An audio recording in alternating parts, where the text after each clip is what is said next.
Let's cultivate our motivation. And as we look around, both on a personal level and also on a societal level or a national level, we see people, ourselves included, sometimes acting in a completely nonsensical way,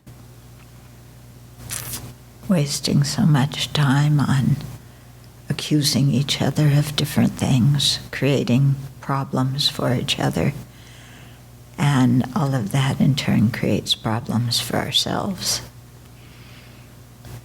And yet we do this all in the pursuit of happiness,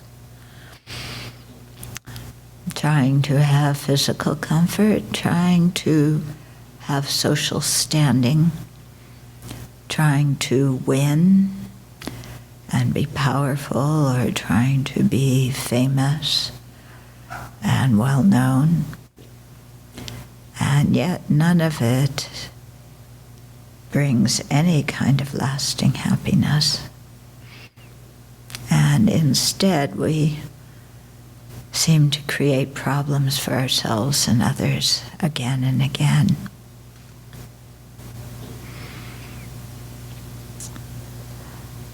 So when we see this situation very clearly and we form a very clear determination to be free of samsara and this whole mechanism, this whole process, then we should wish not only to free ourselves, but all living beings, seeing that everybody is subject to the same confusing state, different details, but the mechanisms are the same.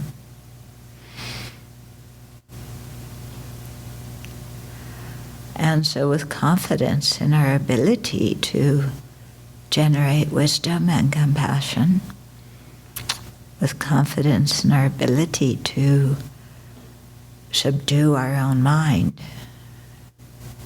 then let's practice for the benefit of each and every living being,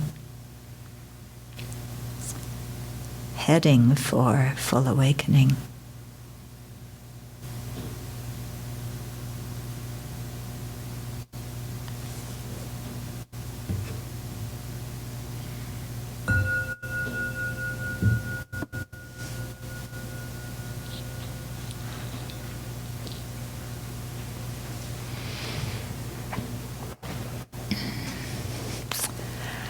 So, sorry I wasn't able to teach last weekend. I had some big allergic thing or cold or something going on. But I heard Venerable Tarpa did a very good job. And I think everybody is well set in retreat now.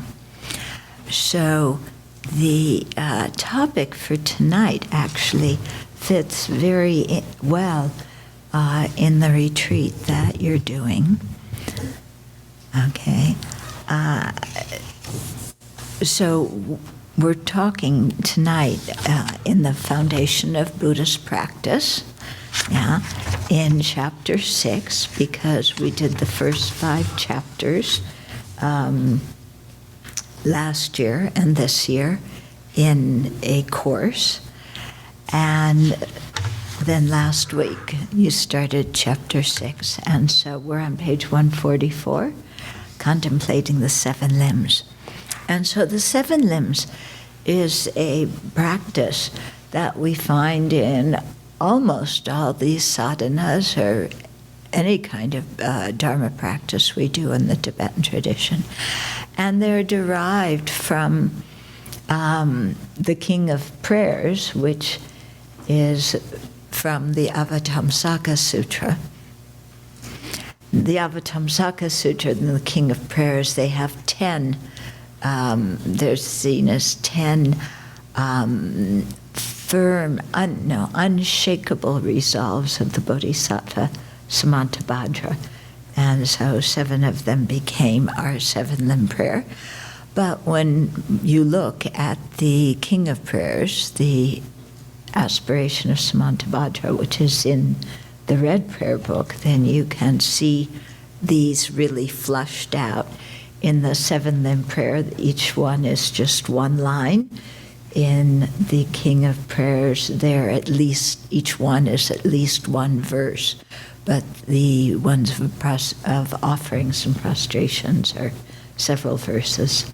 So you can see that they're very important because they come all the time. You know, there's an incredible sutra source. These come in the Tantra practices as well. And so they're explicitly for purifying the mind and creating merit, which is important to do. They give an analogy. It's probably in here somewhere. I haven't started reading it yet, but I'm sure I must have put it in. The analogy is like our mind is like a field, and if you're going to grow a crop, you need to take all the rocks out of the field, then you need to fertilize it and water it, and then plant seeds. Okay? So the process of taking the rocks and the weeds out is like the purification that we're doing. The process of putting in the fertilizer and water is accumulating merit. And then planting seeds is like listening to teachings. Okay? And then there's practice that comes after that. Those 3 are not sufficient. Then we really have to practice. And then the crop of the realizations come. Okay? But the purification and creation of merit practices, they're very good to do when you feel stuck. You know how sometimes you feel stuck in your practice? You ever feel stuck? Yeah? So when you do, it's very good to focus on these. Yeah? So you can do the 7-limb prayer, or you can just really take one of the limbs out, like, you know, extract the first limb of prostrations, and then really work on doing prostrations to the 35 Buddhas, or extract the limb of offering and work on making mandala offerings or offering water bowls. Okay? So all of these, you know, we can extract the third one on confession, extract that and do a retreat on Vajrasattva. Okay? So these practices, when we do them intensely, they really shift something in our mind. Yeah? And you have to do them to experience it. And it's hard to describe exactly how it works. I remember I met the Dharma the summer of 75, and then the next summer of 76, I did the Vajrasattva retreat. And I kept on saying, what is purification? And how do you know you've purified? And what is this, you know? And how does reciting a mantra and visualizing, how does that purify your mind? And, you know, I wanted a detailed scientific explanation. And one wasn't coming, you know, even though I asked several different people. But I did the retreat, and then at the end of the retreat, I noticed that there was a difference in my mind. So that's how you know. Okay. What was the difference in my mind?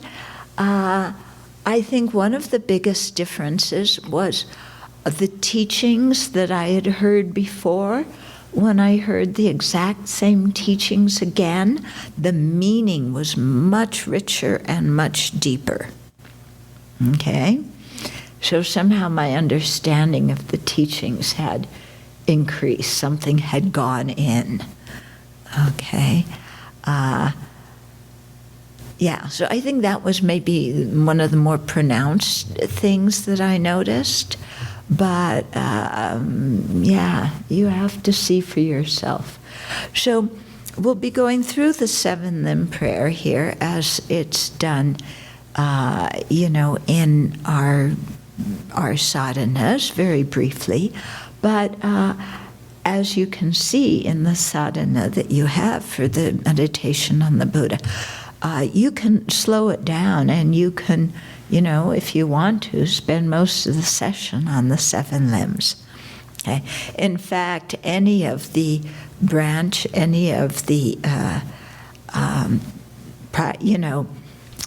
different verses in your Buddha sadhana, you could spend a long time on them. I mean, refuge and bodhicitta, my goodness. Yeah, you could do a whole retreat on those 2. Yeah, and never even finish. So as you're doing the practice of the Buddha, different sessions you can emphasize different of the practices. And then that makes it much more interesting for you, instead of just always thinking that you have to do everything at the same speed and in the same way each time. Okay, so really be creative and make the practice interesting for yourself. Okay, so I won't even start on refuge and bodhicitta. They actually came in the preceding section, I think. Yeah, and you could spend a long time on that because it's important. I mean, we have.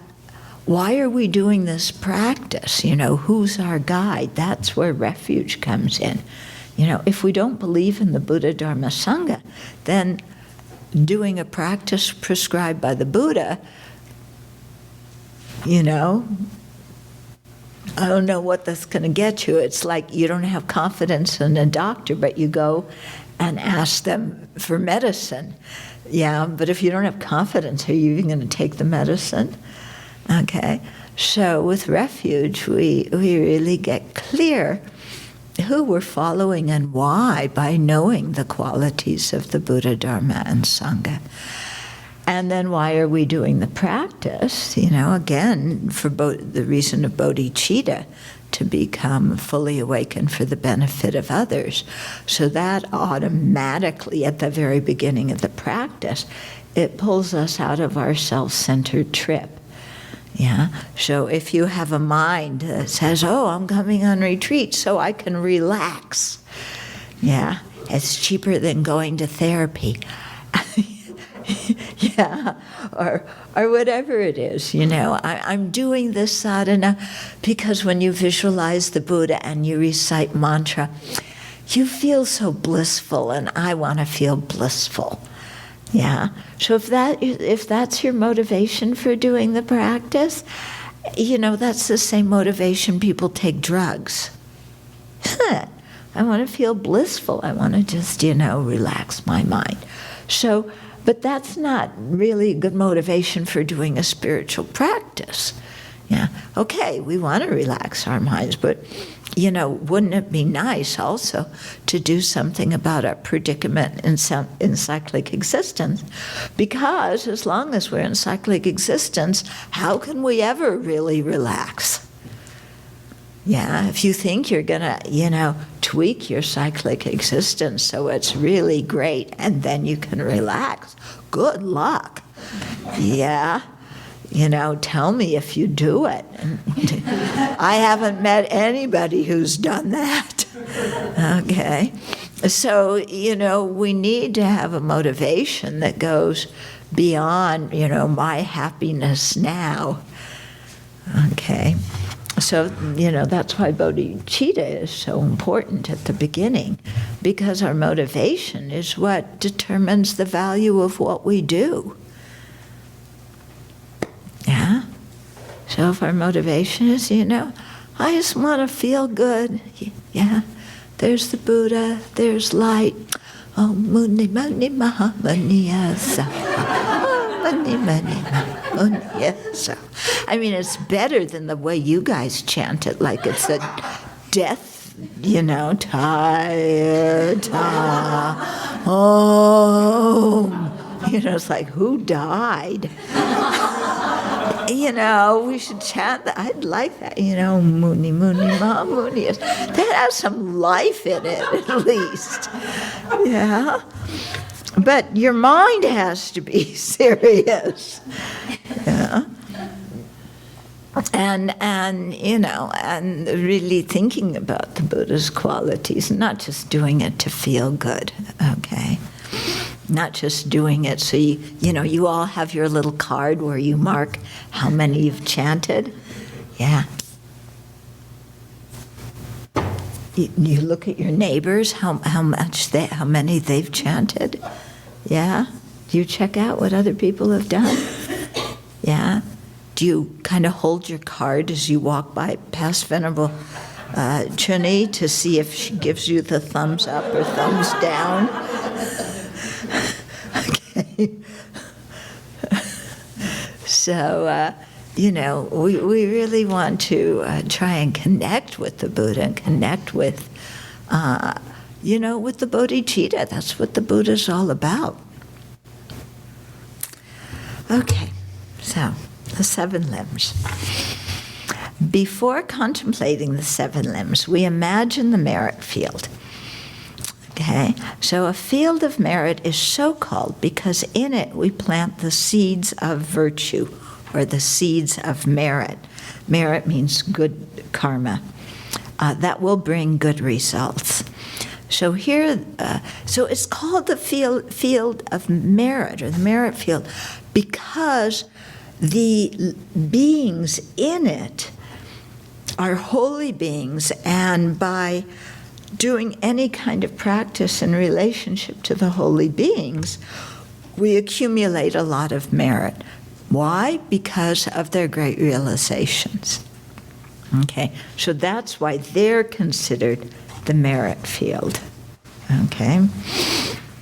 Here, the field of merit is the assembly of our root spiritual mentors, the lineage spiritual mentors, meditation deities, Buddhas, bodhisattvas, solitary realizer, and Sravaka arhats, heroes and heroines, dakas and dakinis, and Dharma protectors.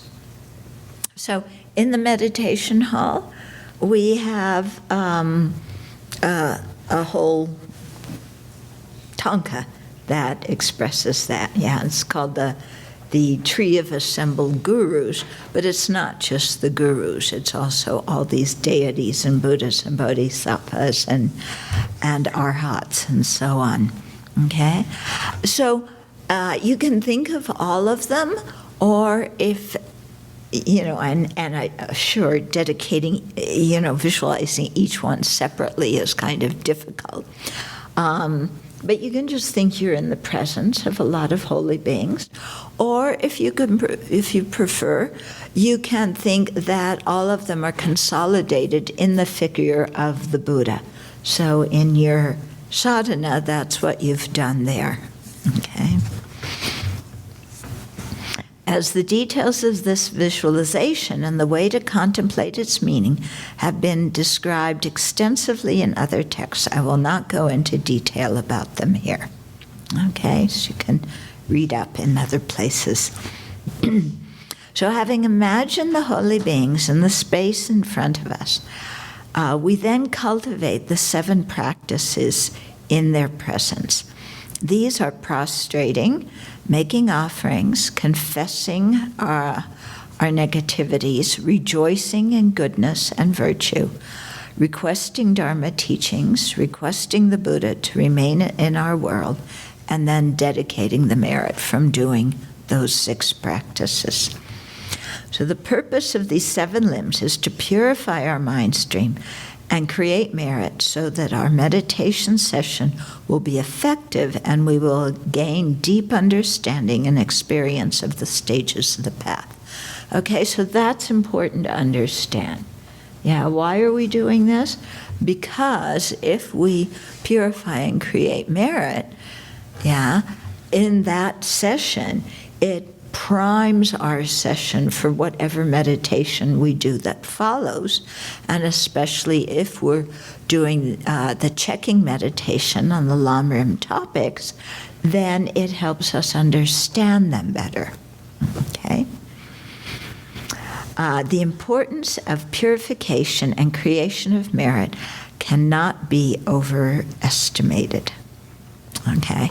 And that's really important to remember. Yeah.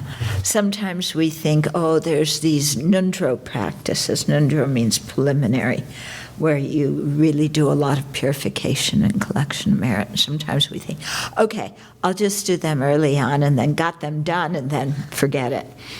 And actually, no, when, every practice you do, in that practice, these come again and again and again. So when you think that we've created negativity since beginningless time, then there's a reason for continually doing these practices.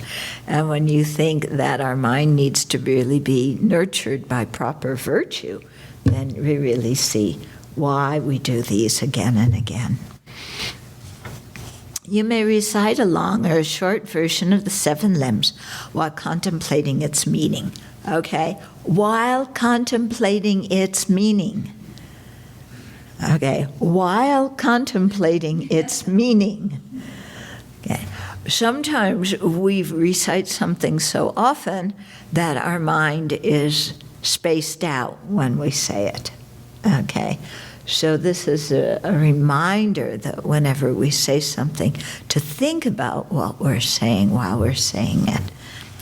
And that's why sometimes varying the text of the words that we say or the length is really helpful. Yeah, because it keeps us from getting stuck in a rut. Okay, so the one that you probably know it all by heart now, I hope. Okay. So reverently I prostrate with my body, speech, and mind. Okay, so we'll take each one. We'll say that one, and then go to the top of 145. So prostrating reduces our pride, so that's the purification aspect of it, and increases our humility. Okay, so each one of these has some aspect of purification and some aspect of creating merit. But when when they usually explain them, they'll usually put some more in one side, in the side of purification, and some more in the side of creating merit. But if you really look, each one has both parts of it. Okay, making the excellent qualities of the holy beings vivid in our minds, it strengthens our aspiration to practice the path to develop those same qualities ourselves. Okay, so that's the accumulation of merit part of the prostrating, because we're respecting those worthy of respect, and we're doing so by remembering their qualities. And by respecting those qualities, we open our mind to generate those same qualities. Okay. Now, respect in America is not a popular thing. Okay? We're a culture that's a little bit short on respect and long on criticism. Don't you think? Yeah? I mean, newspapers, mostly criticism, isn't it? Our minds all day, the judgmental, critical mind, picking faults. So, we're not very well schooled in respect. And, I can see this when, for example, when I'm traveling abroad and I'm invited to give a talk in a school. Yeah, you go to most international schools run by the other countries. The students sit up straight. If they're little kids, they're a little fidgety, but, that's natural. But, they're kind of somewhat respectful. You go to American schools, the kids are talking loud, they're here and they're there. They sit in the hallway with their legs sticking out. You're lucky if you get from one place to the other without tripping on them. It's very interesting. Yeah. So this is just, the culture here. So I think it's actually helpful for us to learn how to respect other people and especially to respect their qualities instead of always picking faults. So prostrations are done by our body, speech, and mind. So physically, we go down. Verbally, we're reciting the line. And mentally, we imagine the Buddha in the space in front and ourselves surrounded by all the other living beings and leading them in bowing.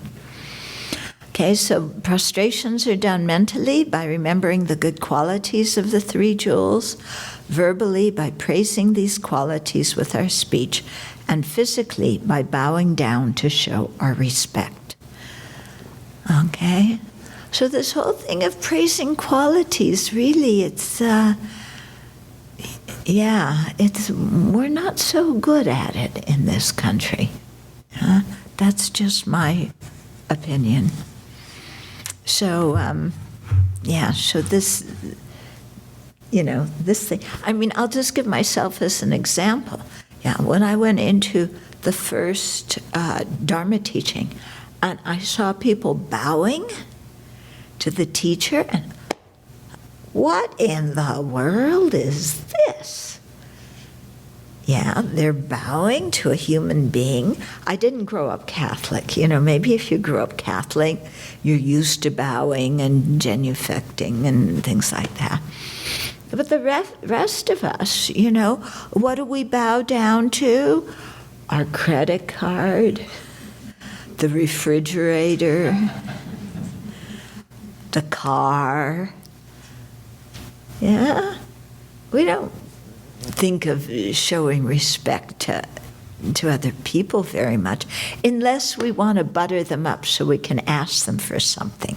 We're very good at buttering people up, okay, and being kind of phony baloney.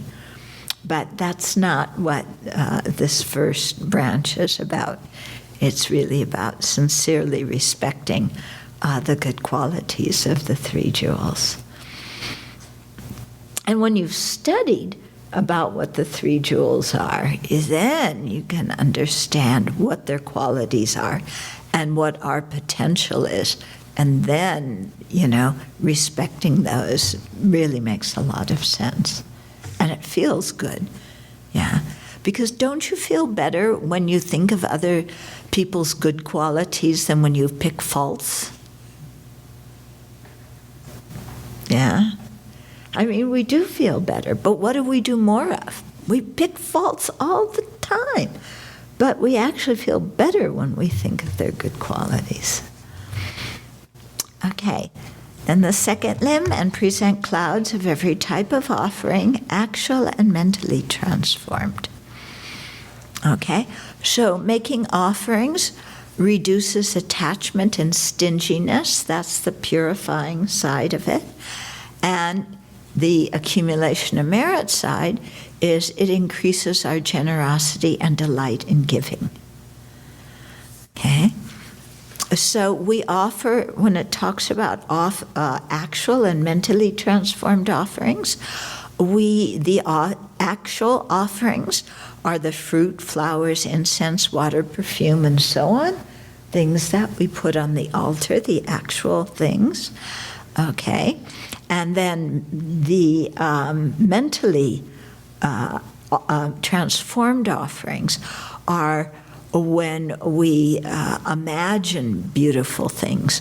So we may offer beautiful objects that we possess, like here, forests, and fly, you can offer your whole room if you want to. But, sometimes we always futz with our room and make it look nice, but when you think of offering it to the Buddha, it somehow seems insufficient. Yeah, at least to me. Yeah, just offering we take such care with our rooms and decorate it and everything like that. But, do you feel good about offering it to the Buddha? No. So we imagine, all sorts of the skies full of beautiful offerings. So we can offer things mentally that we own. We can offer things that we don't own, like the forests and wildflowers and other places of natural beauty that are possessed by others or that are in the public domain. When making mental offerings, imagine objects of incomparable beauty that fill the universe. Offer them to the three jewels, and then imagine the three jewels experiencing bliss from receiving your offerings. In the, I think it's the Blue Prayer Book, we have a practice called extensive offerings, yeah? And so that's a practice that one of my teachers created, where you just visualize making beautiful offerings. It's a wonderful practice to do, especially when your mind is feeling kind of down and depressed, because when you do that, you just imagine beautiful things. Yeah? And instead of imagining beautiful things and going out and buying them yourself, you really imagine them even being more beautiful than what you can buy, and sparkling and, super duper. And you offer these to the three jewels. And just this practice of imagining beauty uplifts the mind. Okay? So, offer your Dharma practice, your effort, understanding, and virtue by imagining them in the form of magnificent objects that you present to the merit field. This is the supreme offering that pleases the Buddhas and Bodhisattvas because it contributes to their aim of liberating all sentient beings. So, there's actual offerings, there's the mentally envisioned offerings, but the best, and then there's also offering our time and our service to the three jewels to help spread the Dharma. But the best offering is offering our Dharma practice. And so here, we actually think of our merit and our Dharma practice in the form of beautiful things and offer them. And really think of the Buddha being very, and Buddhas and Bodhisattvas being very pleased with that offering. As Shantideva stresses in engaging in the Bodhisattva deeds, making offerings is necessary to accumulate the merit that supports us in generating bodhicitta and attaining full awakening.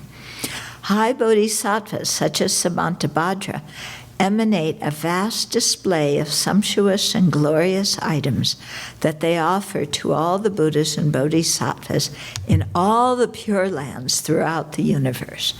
So if you really want to expand your mind, okay, just think of the whole universe filled with Pure Lands. So each Pure Land has Buddhas in it and Bodhisattvas, and it's a fantastic place to practice the Dharma. There's no distractions, and everybody's very cooperative, and, you don't have to pay taxes, and there's no email, and, and no texts. You can just do your practice, okay? So you imagine these Pure Lands with all these holy beings, and then you really think, all these beautiful things that you're sending out to them. And this is a practice that these Arya Bodhisattvas do. They get to a point in the path where they can manifest different bodies that go to the Pure Lands and then manifest all these beautiful offerings that they give, and then think that the three jewels experience pleasure from receiving the offerings. Actually, the three jewels, You know, our offerings, I mean, what? You think the Buddha needs some tangerines? Yeah, I mean, when we offer tangerines, or we imagine the whole universe filled with tangerines and pears and whatever, you know. You think the Buddha needs that to experience bliss? You know, come on. Yeah. So the offerings are done for our benefit, okay? But we imagine that the Buddhas and Bodhisattvas are happy to receive them. Basically because, why are they happy? Because we're creating merit, and when we create merit, that's what makes them the happiest, because their whole purpose is to help us get out of samsara. So when we follow the path, you know, they're going, yippee, you know. Yeah, when we just put some tangerines on there, you know, it's like, okay, it's 5 o'clock in the morning. I'm on the rota to offer things. Yeah. So, okay, what do they have? Oh, they have some tangerines. Okay, I don't know how old they are, but anyway, I'm tired. I can't see. Put them in a bowl. Go up, put them on the altar, turn around. Oh, now I can make myself a cup of tea. Ooh, tea. Ooh, that's good. Ooh, now, yeah. Yeah. So we can also offer the tea, you know. Okay. It's interesting, isn't it? How we perk up when we're offering to ourselves. And, you know, when we're putting it on the altar, like, and yeah. Okay. Like, oh, that's a small bowl. Okay. That leaves some tangerines for me to eat. If I put a big bowl out, then all the tangerines go to the Buddha. I don't have anything to eat. Yeah. So that's the kind of mind that we're trying to overcome, you know, that stingy mind that's always bargaining of, you know, what can I hold on to for myself?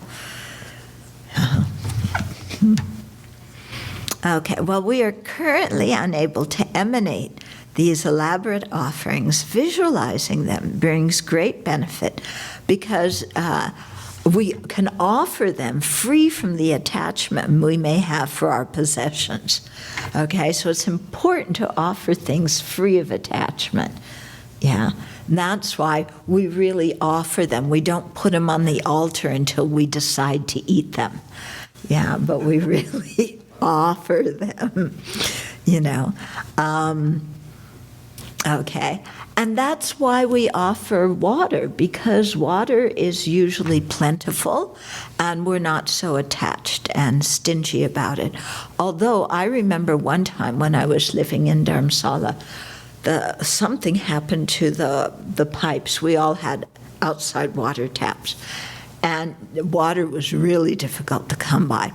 And then it's like, okay, how much water can I keep for tea, and how much do I offer to the Buddha? And then you see the stingy mind there really regarding water. But that's why we make the water offerings, because hopefully we can just do it without a stingy mind. Okay, in addition, with visualized offerings, there's hopefully no stinginess, okay, because we don't have them in our little hands. In addition, since visualized offerings are mentally fabricated and do not exist in the way they appear, it is easier to contemplate the phenomena arise due to designation by name and concept, and thus are empty of inherent existence. Okay, so to contemplate emptiness while we're making offerings as well. You may want to meditate using the verses of offering that Shantideva wrote in chapter 2 of his inspiring book. So that whole chapter almost is offering this and that and this and that, and it's really very inspiring to contemplate that. So we have copies of the book. They should be in the guest library out here. Okay, then the third line, I confess all my destructive actions accumulated since beginningless time. So I came to a different understanding. My Chinese friends always talk about repentance, and here we talk about confession. So I looked them up in the dictionary. Okay? Confession means you open up and say your faults. Repent means you confess and you regret them. So repentance goes a step further than confession, according to the dictionary. Okay? But the important point with this one is not just to confess, but to really have an attitude of regret. Okay? Now, why do we regret our negativities? It's not because the Buddha is going to punish us. Yeah? So don't put, if you were brought up in a Christian situation, don't put that kind of thing on Buddhism.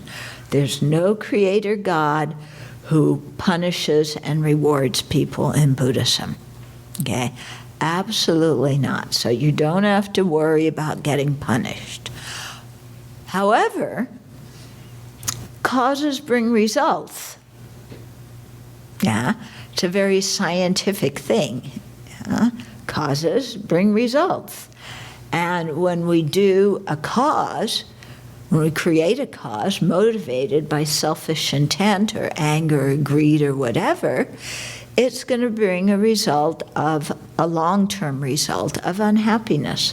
When we create a cause motivated by generosity and kindness and compassion, it will bring a happy result. Okay? So we're not fearing reward and punishment, but we are concerned that our actions created out of ignorance, created when we were overwhelmed by afflictions, that we created the cause for our own suffering. Okay? So it's kind of like you've taken poison, but you haven't gotten sick from it yet. Yeah? So you drunk something, you thought it was Kool-Aid. Yeah. It was another kind of Kool-Aid. It hasn't taken effect yet, and you don't want it to, so that's why we do purification. Okay? We have regret that we've done something, not only something that's harmed others, but something that will bring pain upon ourselves too. Okay? So we regret the whole circumstance. Regret is very different from guilt. Yeah, and you've probably heard me say this many times, and I will say it again, because we are very strongly habituated with guilt. Okay? Yeah. I did a retreat once. We had we did a discussion group about guilt. The Catholics in one group, the Protestants another one, the Jews in another one. And at the end, we tried to figure out who had more guilt. And it was a tie between the Catholics and the Jews. You know, the Protestants, didn't make it. Although I think some of the hellfire and brimstone Protestants could probably come in there somewhere. Okay. But we've been taught that if we feel guilty and hate ourselves, that somehow it's going to atone for what we've done. Hating ourselves, feeling guilty, getting depressed, that's not one of the practices to purify negative karma. Okay? You have to remember that. Yeah. There isn't an eighth practice in the seven limb one, that says guilt and self-hatred. Okay? So we have regret, but we don't feel guilt. Okay? The regret is, you realize you did something dumb and you regret it. Guilt is you start whipping yourself and beating yourself up about it, okay? And the guilt gets in the way of purification, because when we feel guilty, we dig ourselves into a hole. How bad I am, how awful I am, how could I have possibly done that? I hope nobody knows what I've done and that nobody finds out, because they'll all turn against me because I'm such a horrible, unforgivable, person. Okay, that kind of attitude doesn't get you anywhere in your practice, except it makes you depressed. Can you practice when you're depressed? No. Okay? That way of thinking is what makes people self-medicate. That's how you get into drugs and alcohol and gambling addiction and internet addiction and all of that. Okay? So in Buddhism, we regret, but then what happens when we regret? The Buddha responds with showering purifying light on us. And we imagine this light entering into our body-mind, and the heaviness of our non-virtue just completely disappears, and our body-mind is filled with this light of wisdom and compassion from the Buddha, and we feel blissful. So the bliss purifies, not the depression. Okay? So this is very, very important. Otherwise, people can really dig themselves into a hole in their practice, and, it does absolutely no good.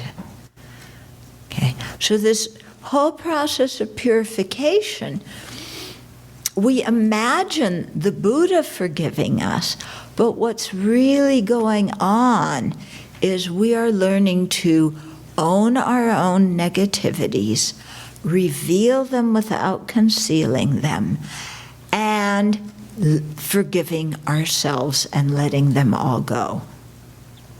Okay? Not saying our negativities were okay. They weren't okay. We created the cause for our own pain, and we may have hurt somebody else. But, okay, it's the bliss that is purifying all that heaviness and allowing us then to go forward in our lives, having learned from our experience. When we feel guilty, we haven't learned from the experience. We've just gone around and around in circles hating ourselves. Okay? So it's the whole process of purification or repentance, whatever we're doing, is we're looking back on what we did, trying to understand what motivated me to do that? How did I get myself in that situation, physically and mentally, where I wound up acting that way?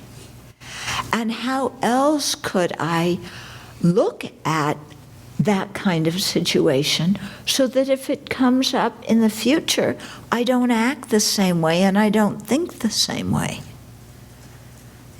So what is a Dharma way to relate to that kind of situation? So maybe you blew up and exploded at somebody who criticized you and threw things at the person you love the most, and you feel horrible about it. Then to really think, okay, what got me involved in exploding like that? What was I thinking? How was I interpreting the situation? What was I projecting and exaggerating in the situation that my behavior got so uncontrolled?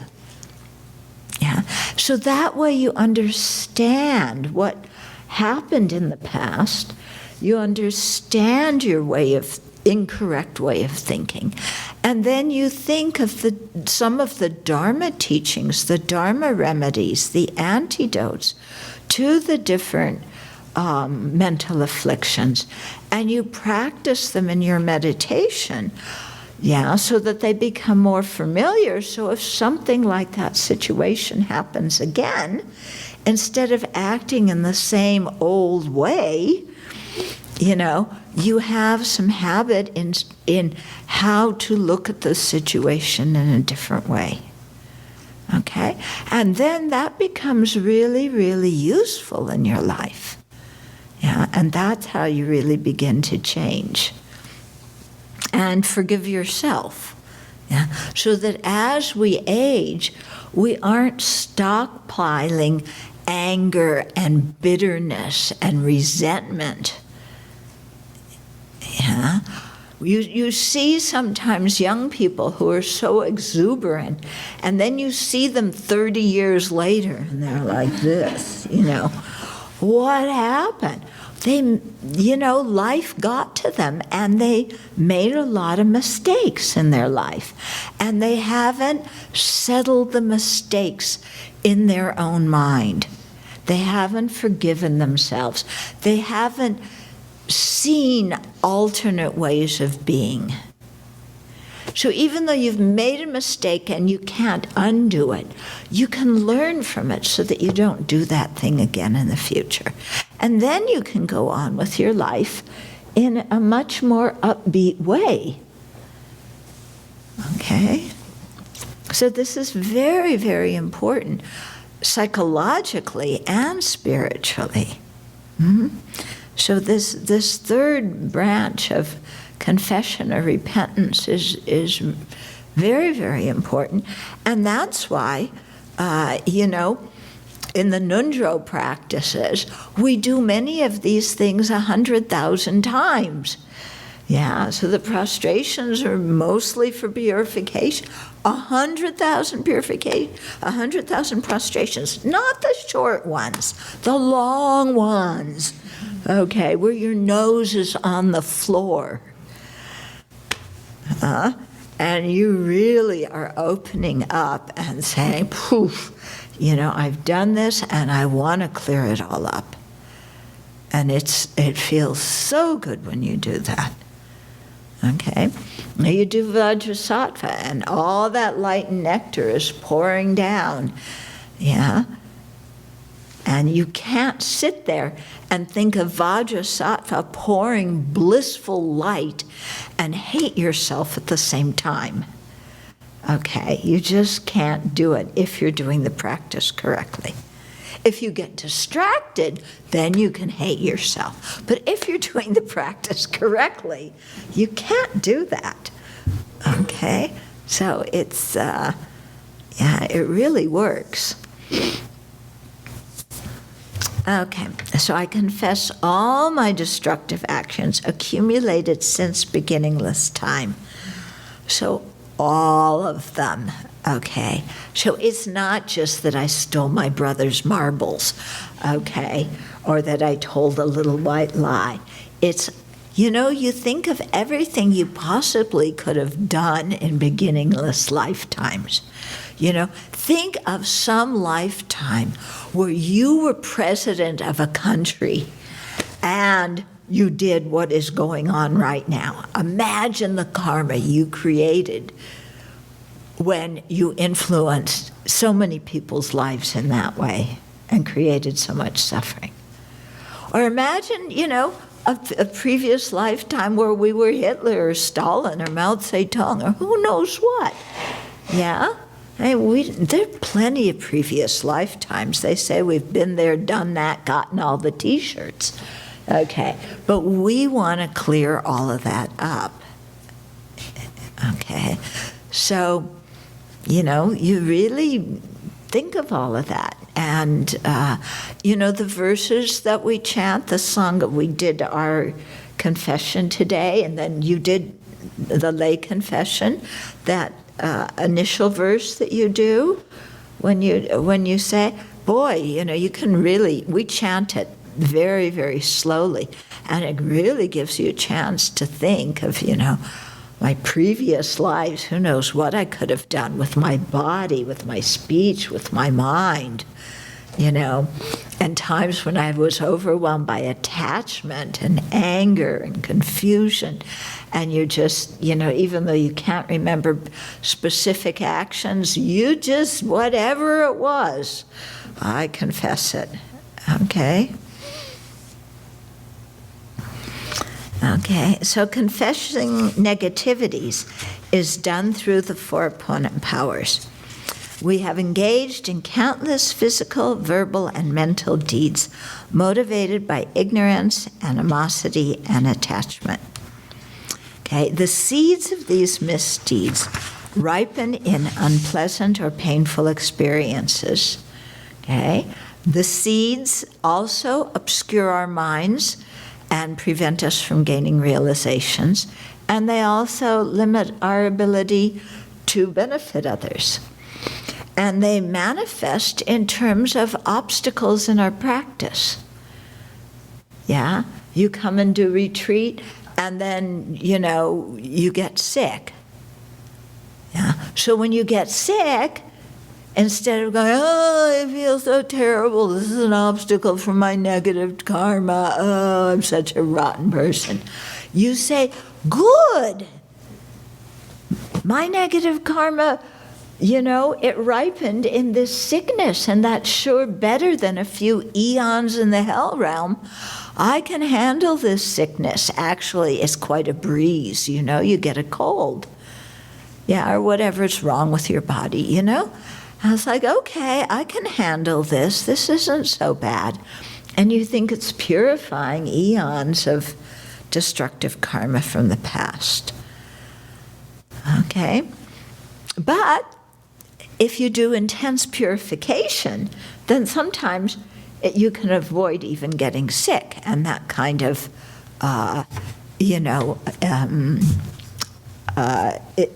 the thing interfering with your practice. Okay? So to purify these negativities, first generate a sense of regret for the harm you have inflicted on yourself and others through your destructive behavior. Regret is the main cause to purify destructive actions, and the stronger it is, the stronger will be the second power, the determination to restrain from such actions in the future. This step gives you the inner strength to begin changing your ways and counteracting habitual harmful behavior. Okay, so some things we've done in the past, we might feel so like we can truthfully say, I will never do that again. Basta finito, I will not do that again. Other things, like I'm not going to gossip again. Okay, let's say for 2 days I'm not going to gossip again. Give yourself some realistic time period. Okay, then third, take refuge in the three jewels, which purifies destructive actions created in relation to the three jewels, and generate bodhicitta, which purifies negativities created in relation to other sentient beings. So actually, at the beginning of your practice, you generate you take a refuge and generate bodhicitta. That's 2 of your 4 opponent powers right there. Okay.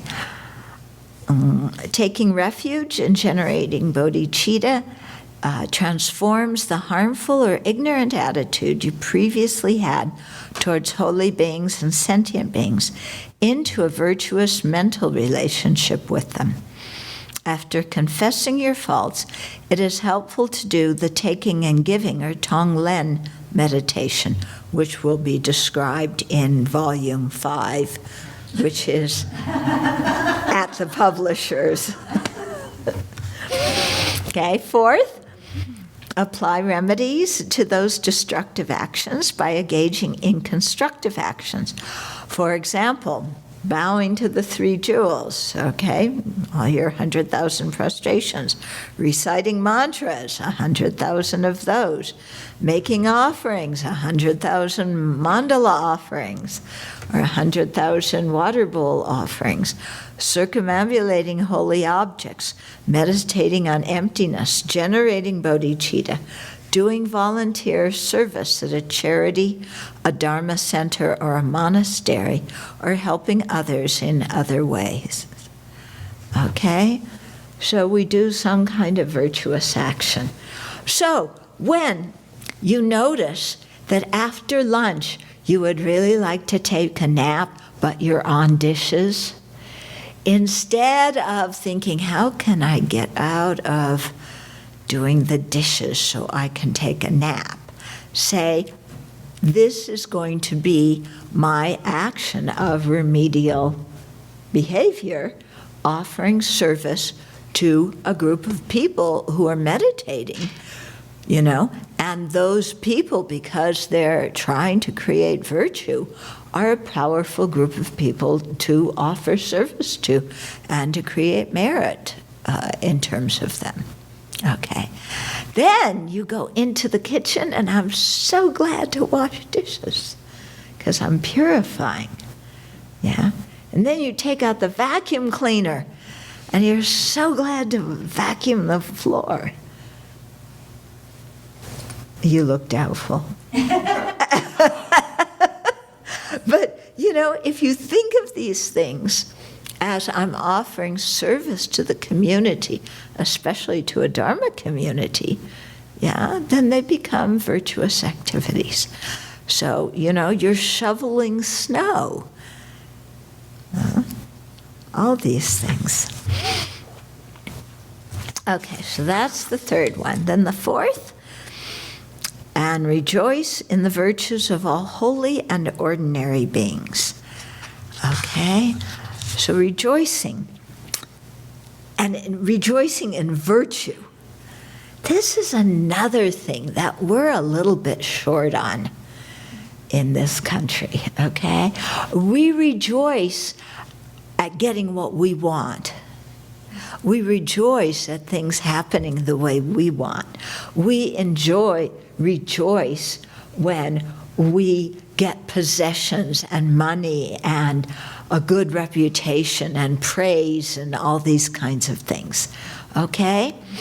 But that's not the kind of rejoicing we're doing in the fourth one. Here we're rejoicing at our own and others' virtue. Okay. So we're letting ourselves feel happy about our own and others' virtue. We're acknowledging our virtue. We're feeling happy about it. We're looking even at the virtue of the holy beings and all the incredible things they do and rejoicing at it. And they say that rejoicing is the lazy person's way to create merit. Because if you rejoice, you create, merit that's similar to the merit the other person did by doing the action. So if it's a person who's less realized and you rejoice at their virtuous action, you create more merit than they did. Okay, so we're getting into the merits math, okay? Some people get really excited about this.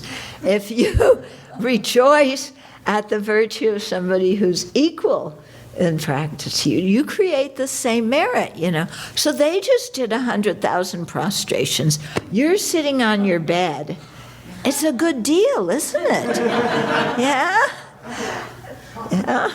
But you really have to rejoice, really from the bottom of your heart, yeah? And if you rejoice at the merit created by the Buddhas and Bodhisattvas, then you get a portion of that's comparable to their merit. Okay. It's also good to rejoice. This verse, this line is more about rejoicing at virtue, but it's also good to rejoice in general when we see good things happen to other people. Because so often what we do when we see good things happen to other people is we get jealous. Yeah? Why did they get the promotion? Why did they win the lottery? Why do they have cute kids or cute pets? I want these things too. Oh, we can get jealous of anybody over anything, can't we? Somebody has better sports equipment than we do. Somebody else has a better, who has the new iPhone? I don't even know what number it is now. They can afford that new iPhone. Oh, I can't yet. Oh, how come? Or, so any kind of thing, oh, somebody's dating a really wonderful person. Oh, I'm stuck with the same old. Yeah, it's just me and my dog all the time. So the mind that gets jealous, that thinks, other people shouldn't have this happiness, I should. Okay, so the mind of entitlement. We have lots of that. Lots of that. The world owes me something. I am entitled to something, but other people got it. So let's keep the immigrants out of the country so they don't take my job. But let's keep all the rich people in the country even though they exploit me.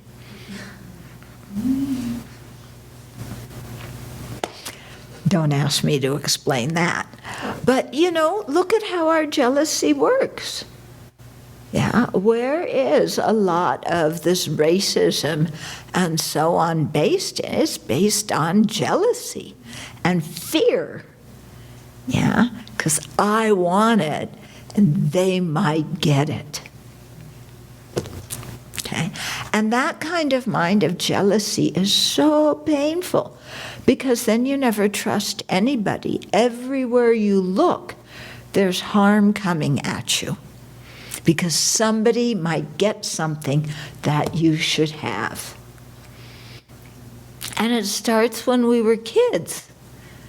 Yeah, we get jealous of our siblings because they got something we didn't. Or we get jealous of the kids across the street. When your parents said to you, why can't you be like fill in the blank? Do you remember that? Yeah? For me, why can't you be like Jeannie Gordon? She lived across the street. I always wonder what happened to Jeannie Gordon. Why can't you be like her? Well, because I'm not. Yeah. But, or, you're jealous, You let my younger brother, okay? When I was his age, you didn't let me do that, but he's the same age and you let him do it. That's not fair. Okay, remember that? So we're very well trained in jealousy. Yeah, and we bring it right into the Dharma Center. Okay, I got to drive the teacher around. Yeah. I got a longer appointment with the teacher than you did. I have a signed photograph with me and the teacher. Do you have one? Oh, that's too bad. Okay. So we bring it right into the Dharma Center. Yeah? We get jealous. Oh, they can sit without moving. I'm so fidgety. Yeah. The teacher prefers them. That one's the teacher's favorite. I'm not the teacher's favorite, but I try so hard to be a good disciple, but I'm never good enough, and they always like somebody more than me. Okay, it's just, we've never outgrown that. Have we? Yeah, I bring it right in with us.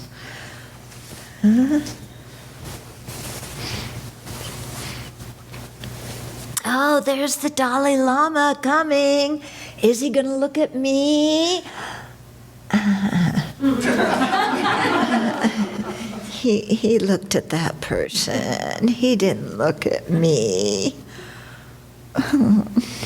Why does he knows them. Why does he always look at them in front of the crowd?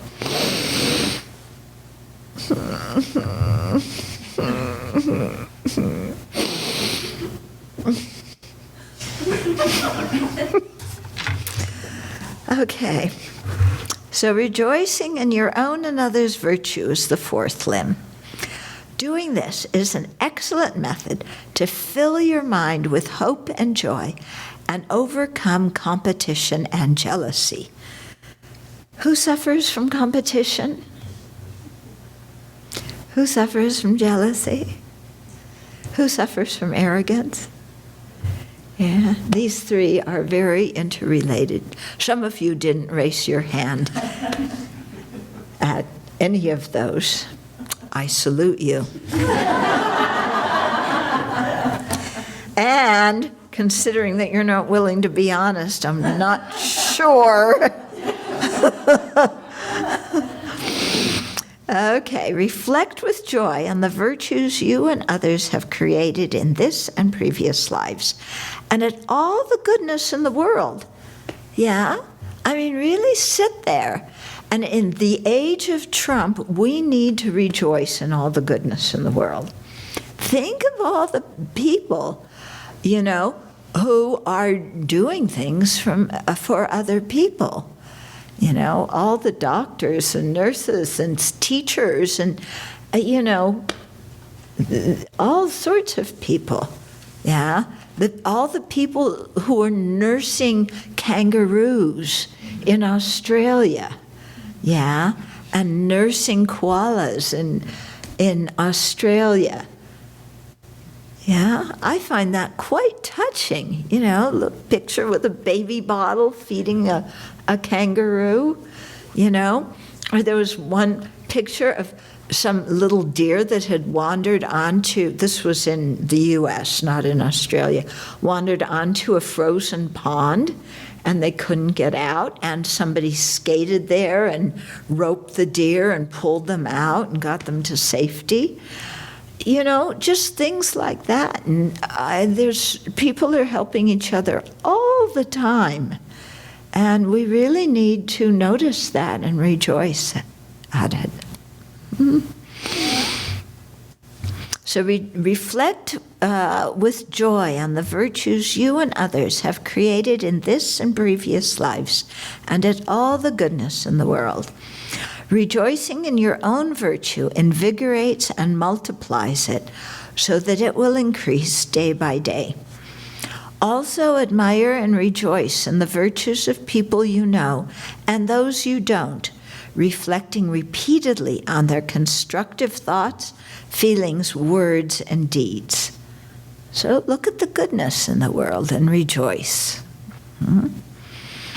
Rejoicing in the virtues and spiritual attainments of the Buddhas, Bodhisattvas, solitary realizers, and Shravakas throughout all time and space creates vast merit. If you and others are of similar levels on the path, by rejoicing at their virtue, you accumulate merit equal to theirs. If they are of lesser attainment, your rejoicing creates more merit than their original virtuous actions. The practice of rejoicing is praised because through making a small effort, great merit is accumulated. And it makes your mind really happy.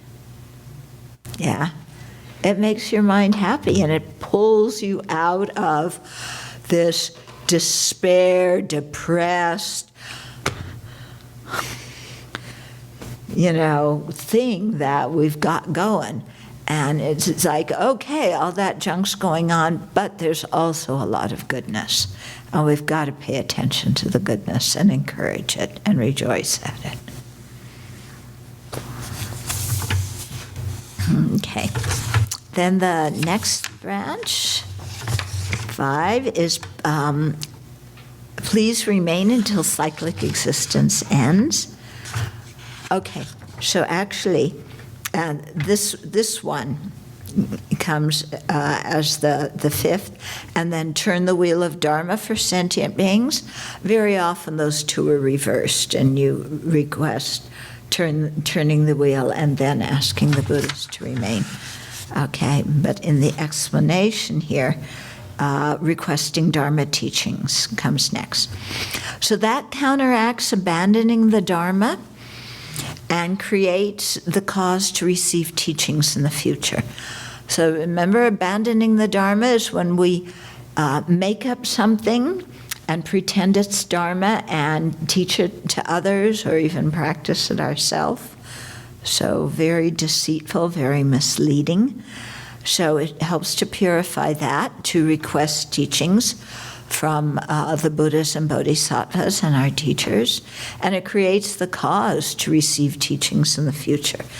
Now you may say, why do I have to do that? You know, I have a life, Dharma teachings are all around me. Okay, I have to drive a half an hour to the Dharma Center. What a drag. But I can watch them on TV, and then I can just stay at home and have my cup of coffee and put my feet up and have some Dharma teachings at the same time. Yeah, what do I have to request anything for? Actually, if I stay at home, then I don't even need to make offerings for receiving the Dharma teachings. It's a good deal, isn't it? Okay. So initially we may not understand why requesting Dharma teachings is important. Okay, so when I was a baby nun, when I first met the Dharma before I ordained, and when I was newly ordained, I was living in Kopan. So there were teachings around, holy beings around, Dharma was all around. Then my teacher sent me to work in the Italian Dharma Center. There was no resident teacher at that time.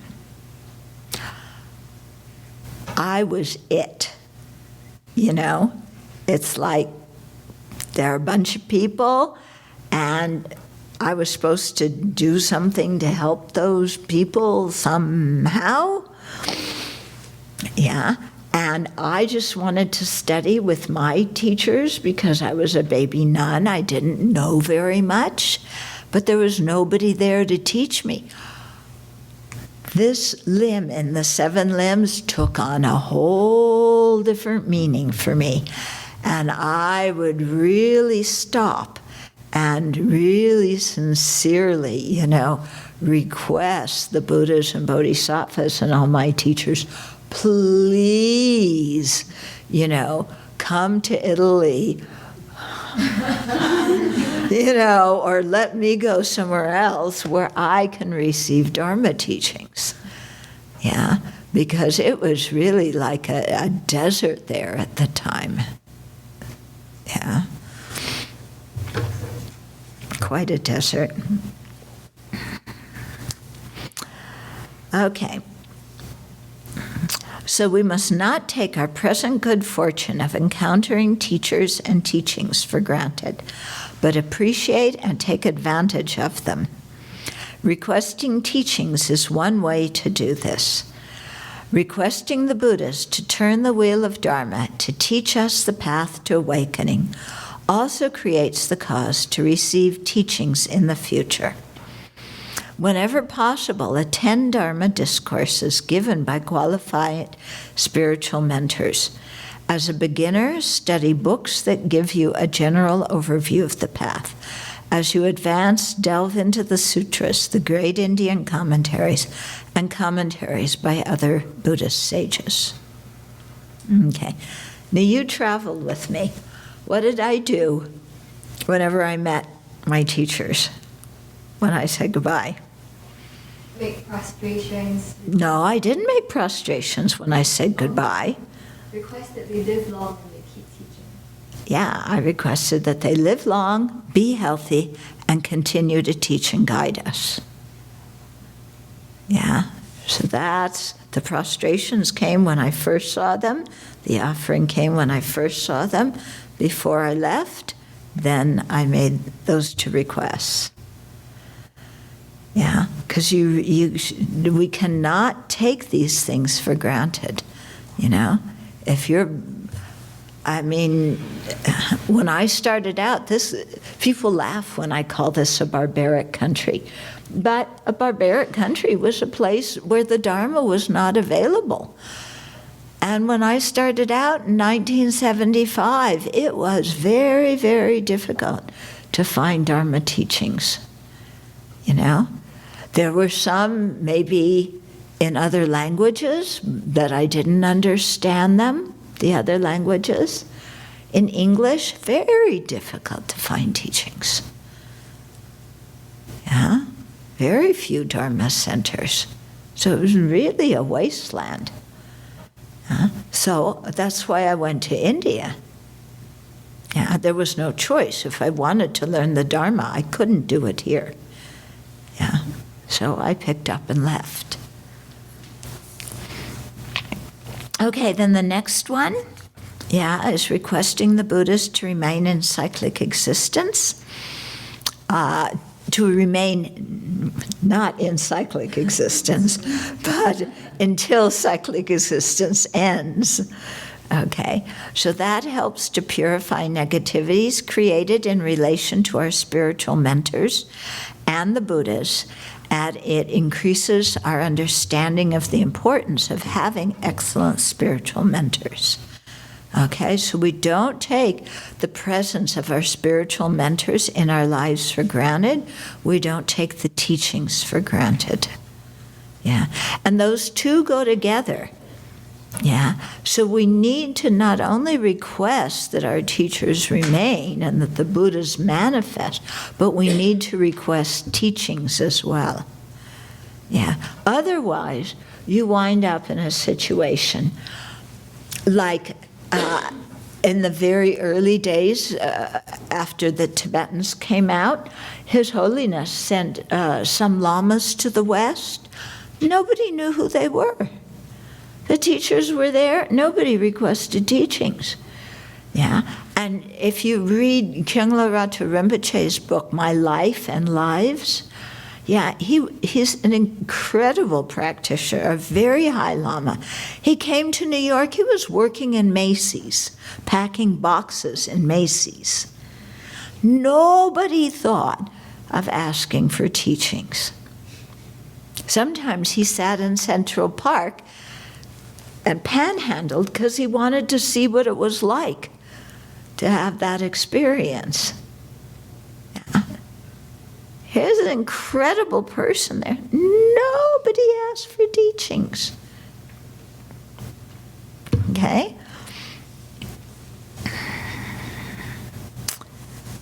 Okay, so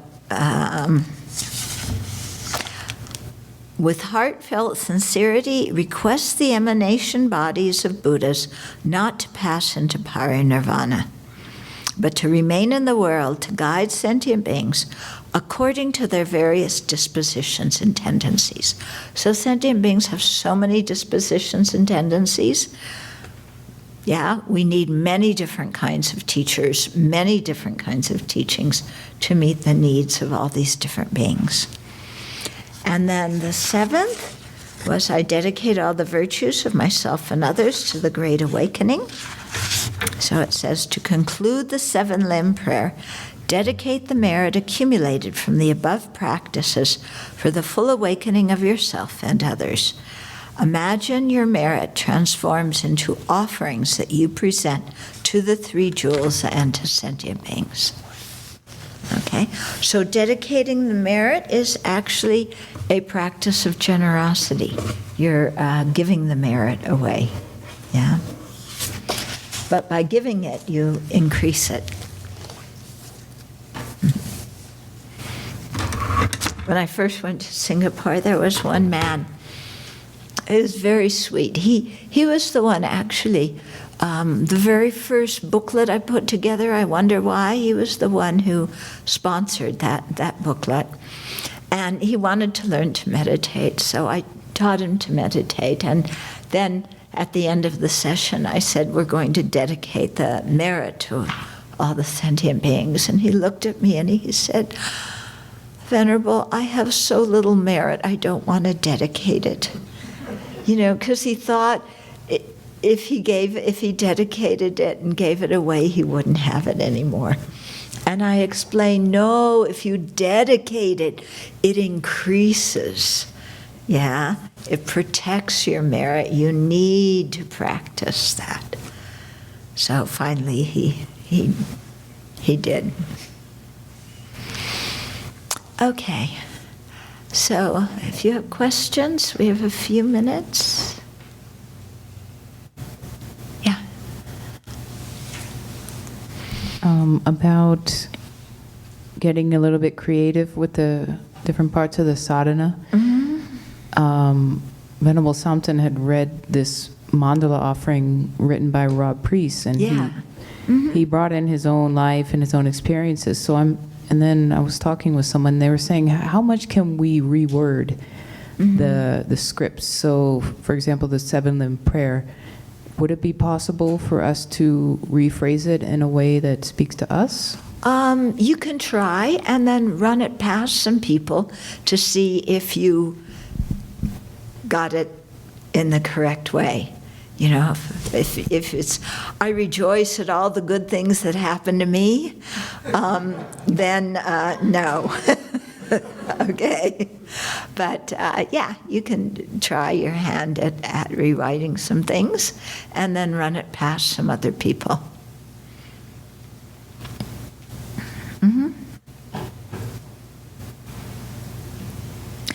But by the way, when you do deity meditations, you don't change what the deities look like. Okay? Yeah, you visualize them the way they're taught because that has a special purpose. Yeah? Where it says after confessing your faults, it's helpful to do the taking and giving meditation, which will be described later. Could you just say a little bit about what the purpose is there? What the purpose of doing taking and giving? Especially after confessing your faults. Okay, because when you do the taking and giving, you're taking others' negativities and you're giving them your happiness. Okay? So it's like I've confessed my own negativities and I'm building compassion, and so now I want to take on others' negativities as well. And give them my good, the good things that are happening to me. Also because the taking and giving builds up our inner strength, okay? And when we, think of taking others' negativities, it can energize us not to create those same negativities ourselves. Mm-hmm. So questions from online. The Fosa Singapore is asking, what is emanation bodies? With heartfelt sincerity, we request the emanation bodies of Buddhas not to pass into parinirvana. Okay, so the emanation body, you can look up. Yeah, it's in volume 4. Volume 4, Following in the Buddha's Footsteps. So that one is an easy one for you to look up. And then a follow-up question to that is it a selfish request to request the emanation of bodies of Buddha not to pass into parinirvana? Why is it selfish? See, everybody, it's so interesting. People think that requesting teachings is selfish. People think going on retreat is selfish. People think that making offerings is selfish because you're creating merit for yourself. Your idea of selfish is completely upside down. Okay? When you're creating virtue, you're not being selfish. Unless you're thinking, okay, I'm just going to keep this merit all for myself and I'm not giving it to anybody, Yeah? When you are out, cheating people in your business, you never think I'm being selfish. Yeah? But when it comes to requesting teachings, oh, I'm being selfish. When it comes to going on retreat and having to look at your mind, oh, that's selfish. My family wants to go on a vacation to the Caribbean. I should be compassionate and go on vacation. You never think that's selfish. Yeah, that's selfish. Yeah. Yeah, people say, oh, when you aspire for liberation, when you generate bodhicitta, you want to become a Buddha. Isn't that selfish? That's not selfish. You're doing it for the benefit of others. What's selfish is your everyday behavior. When you think of how can I get out of doing this small chore because I don't want to do it, and how can I make the most money, and how can I get this, and how can I get that? That's selfishness. Got it? Yeah. When confessing negativities, it says that it's done through the four opponent powers. I know you mentioned one is bodhicitta. And what are the other three? Oh, the other four are right there in the paragraph. If you read it, it talks, it says the first one is, it's the paragraph. Okay. Okay, it starts on the bottom, 145, and then goes through partway down on 146. Okay. Okay. Thank you. Yeah. Okay, this will be the last question. I was just wondering if you had any suggestions for working on visualization, and if you think it's something we should focus on with these sadhanas? It's helpful to work on our visualizations. Don't squeeze your mind. Try and have an expansive mind, and really go for the feeling of being in the presence of holy beings. Even if you can't get the details of what color their fingernails are, don't worry about that kind of stuff. Just have the feeling that you're in there's a lot of holy beings sitting there. Or if you visualize the Buddha, go over the details and then fix your mind on whatever image you get. When that starts to fade, go over the details again. What I find is I get a flash of something and then it's just gone. Yeah, that's totally normal. But if I say visualize pizza, I'm sure you can do it more than a flash. Okay? Yeah, can't you hold the visualization of pizza? Yeah? So it's just a matter of familiarization, that's all. Yeah? Okay.